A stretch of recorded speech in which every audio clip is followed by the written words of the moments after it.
Blue Star വേങ്ങരയ്ക്ക് വിജയലക്ഷ്യം. അവസാന 6 പന്തുകളിൽ 17 റൺസ്.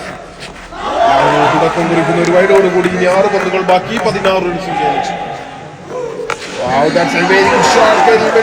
ഒരു ചാൻസ് ഉണ്ടായിരുന്നു, പക്ഷേ കൈപ്പിടിയിൽ ഒതുക്കാൻ സാധിക്കാതെ ഫീൽഡർ. 5 പന്തുകൾ ശേഷിക്കുന്നു, 10 റൺസ് വിജയലക്ഷ്യം. ഇത്തവണ മികച്ചൊരു പന്ത് രാഹുലിന്റെ കൈകളിൽ നിന്നും ഒരു സിംഗിൾ എടുത്തു മാറുമ്പോൾ ഇനി 4 പന്തുകളിൽ 9 റൺസ് വിജയലക്ഷ്യവുമായി. Strike dot ball. 3 പന്തുകളിൽ വിജയലക്ഷ്യം 9 റൺസായി മാറുന്നു. Saji on strike. മികവുറ്റൊരു സിമ്പിൾ ഷോട്ടുമായി സജി. ഒരു സിക്സറോട് കൂടി മത്സരത്തിലേക്ക് തിരികെ എത്തുന്നു. ഇനി 2 പന്തുകൾ മാത്രം ബാക്കി, 3 റൺസ് വിജയലക്ഷ്യം. മത്സരത്തെ തിരികെ എത്തിക്കാൻ, തിരികെ പിടിക്കാൻ അലാഹു എന്ന താരത്തിന്റെ ക്വാളിറ്റിയാണ് മറ്റൊരു പന്ത്.